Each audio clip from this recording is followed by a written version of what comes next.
To turn off YouTube auto-dubbing while watching a video on your mobile device, open any YouTube video that is being auto-dubbed, tap the gear icon, which are the settings in the top right-hand corner of the video player, and then click on Audio Track.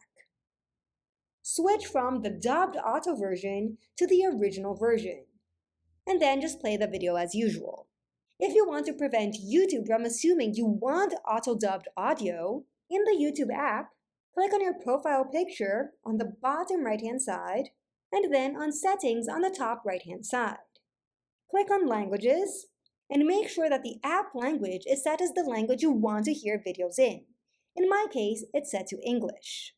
Another thing you can do is, heading back to the settings, click on General up top, and then on Location.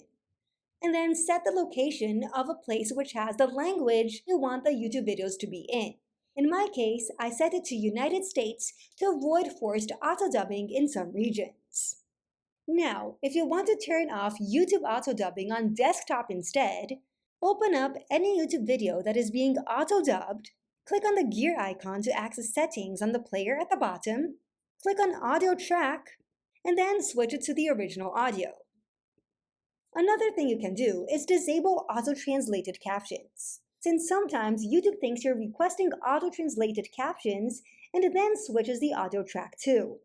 Click on Settings on the video just as before, which is the gear icon, go to Subtitles, and either choose Off or select your main language instead of auto-translated if that option appears. Just as we did on mobile, you can also fix the YouTube language preferences. To do so, click on your profile picture on the top right-hand side, and then select your display language. In my case, that is set to English. Also make sure that the location is set to a region that doesn't force auto-dubbing. In my case, it's set to United States since I want the videos to appear in English. If you want even more YouTube tips and tricks, make sure to watch the video on the screen right now.